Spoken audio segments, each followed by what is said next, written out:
السلام عليكم، معكم نور الدين من قناة لنتعلم.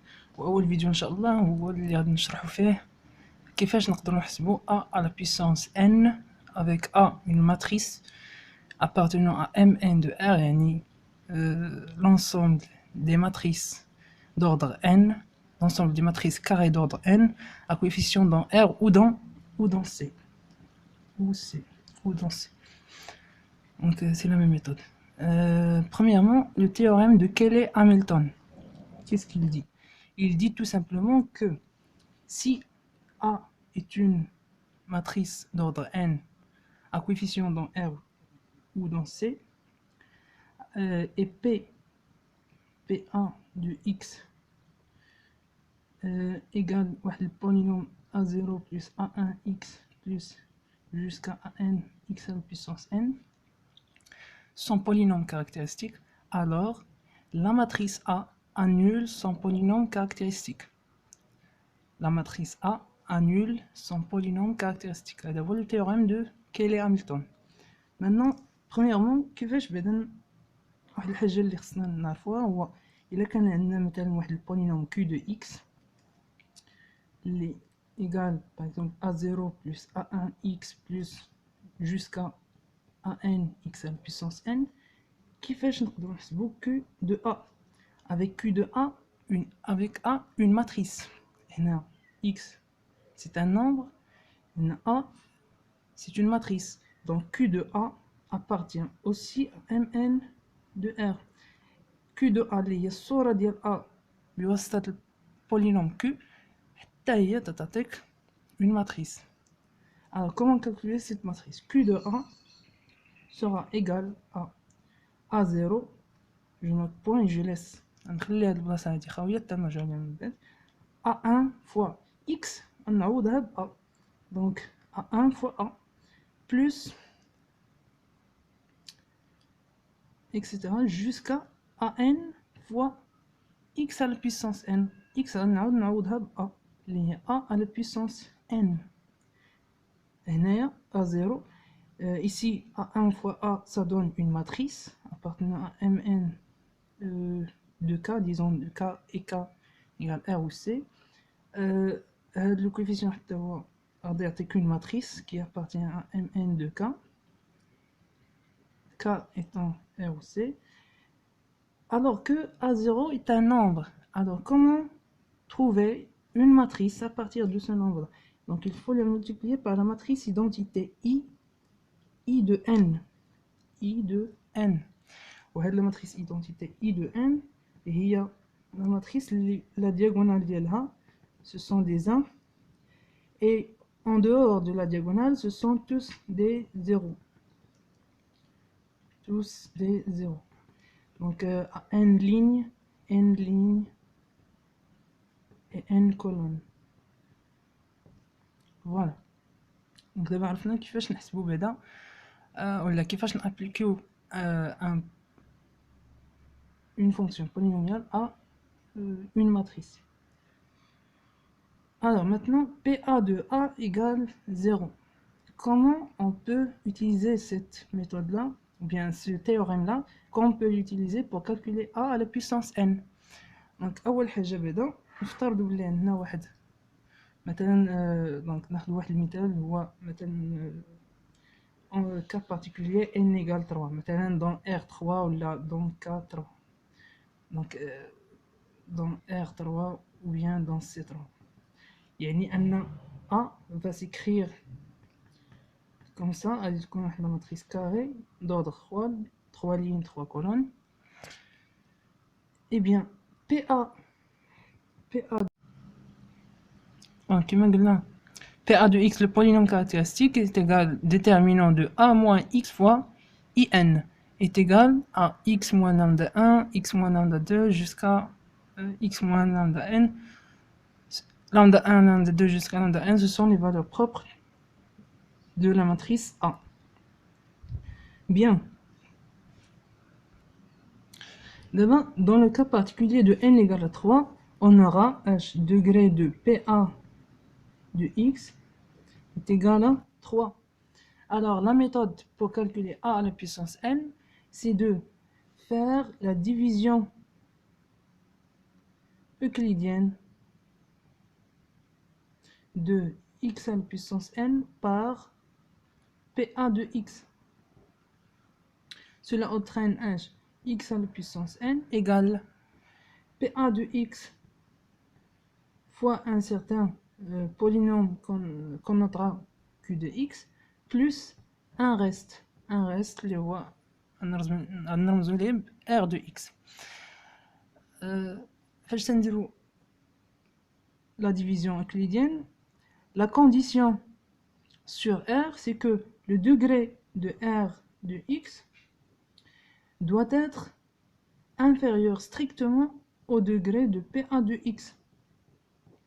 Or, degré de PA de x est 3, donc ça revient à dire qu'il est inférieur ou égal à 2.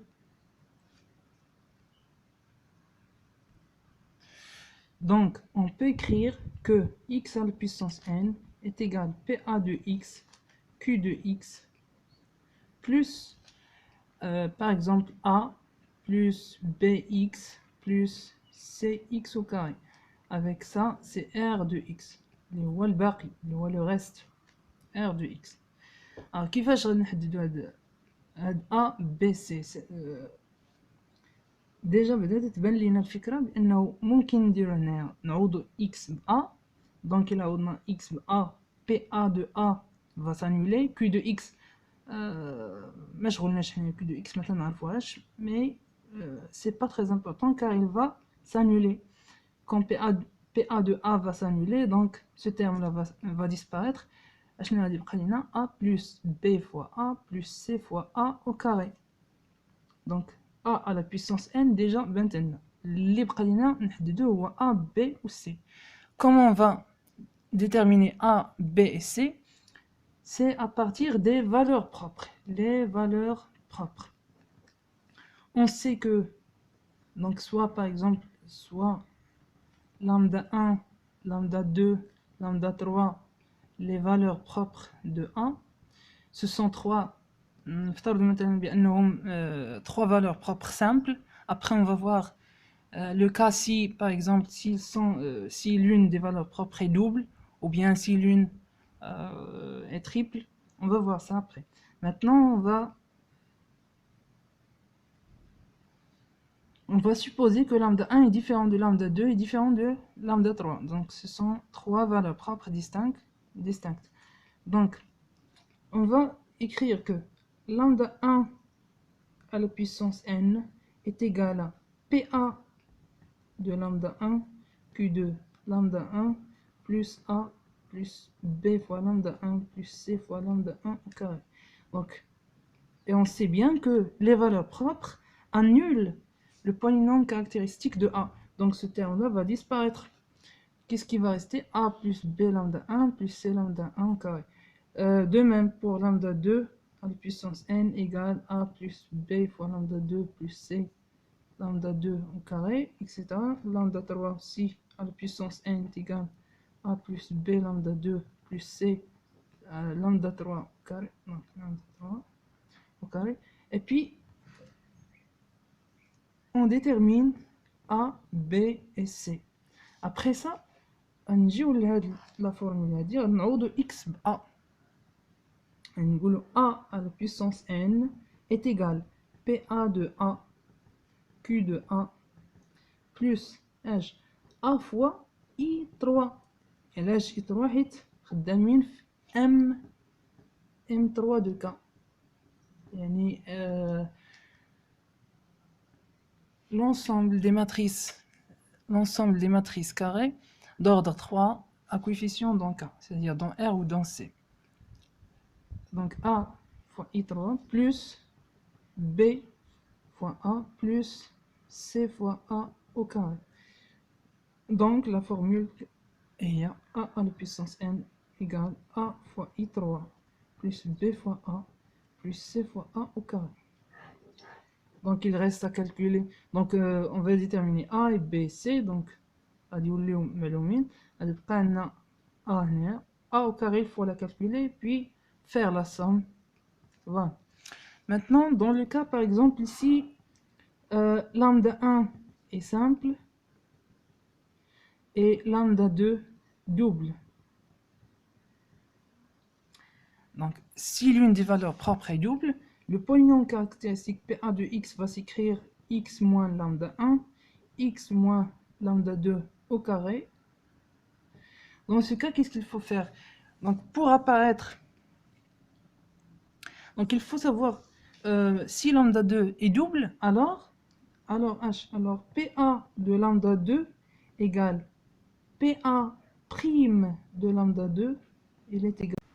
Alors, l'objectif étant toujours de déterminer A, B et C, il nous faut trois équations. Pour trouver les trois équations, donc on peut a priori faire lambda 1 de puissance n égale, donc de la même méthode. On peut aussi faire lambda 2 de puissance n égale, on va trouver deux équations. Il nous faut une troisième. La troisième équation pour déterminer les trois inconnus. Donc pour cela, on va exploiter le fait que la dérivée de PA de x s'annule en lambda 2. Donc pour cela, on va dériver la première expression, c'est-à-dire x à la puissance n, on va la dériver. Et qu'est-ce qu'on va trouver? PA, donc on va faire ça au fur et à mesure. Donc n x à la puissance n moins 1 est égal PA de x prime q de x plus PA de x q de x plus b plus 2 fois c x.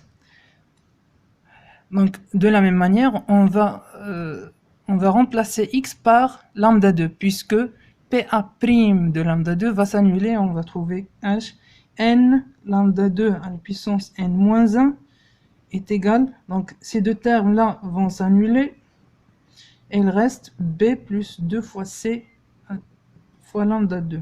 Voilà.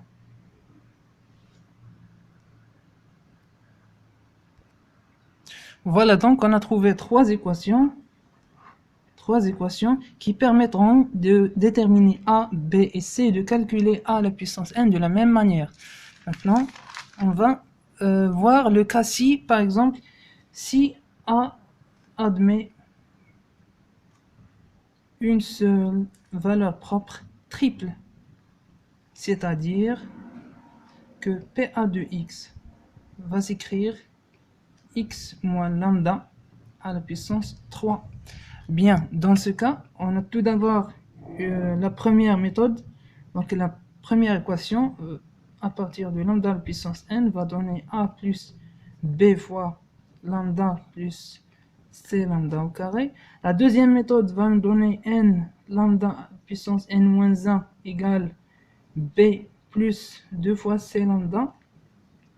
Bien, la troisième méthode, il faut donc comme c'est une valeur propre triple, alors il va annuler la dérivée troisième de PA de x. Donc PA de lambda est égal PA prime de lambda est égal PA. Non, il va annuler la dérivée seconde. La dérivée seconde de PA. Donc ça c'est 0.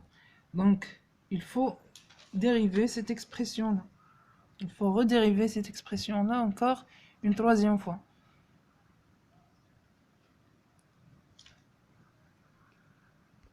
Donc après la dérivation, on va trouver ce résultat-là. Maintenant, on va remplacer x par a. Donc comme la première fois, donc on va remplacer x. Donc n fois n moins 1, a à la puissance, on va remplacer x par lambda. Lambda à la puissance n moins 2 est égal. PA seconde de lambda, c'est 0. Q de lambda, on s'en fout. PA' de x aussi va s'annuler, ça va s'annuler, ça va s'annuler, ça va s'annuler, ça aussi va s'annuler. Qu'est-ce qui reste? 2 fois c. Voilà une autre équation, une troisième équation avec ces deux équations-là. On peut retrouver A, B et C et calculer A à la puissance n qui est égal à A fois I3 plus B A plus C1 au carré. Voilà. C'est le principe de la méthode que je viens de vous expliquer à l'aide du théorème de Cayley-Hamilton. L'avantage de la méthode, c'est que on peut calculer cette puissance énième sans que la matrice soit diagonalisable. Donc, on sait que si la matrice est diagonalisable, on peut écrire D égale P-1 à P, avec D c'est une matrice diagonale, et on met D à la puissance n est égal P-1 à la puissance n P. Donc ça c'est clair. Mais si A n'est pas diagonalisable, on peut utiliser cette méthode-là.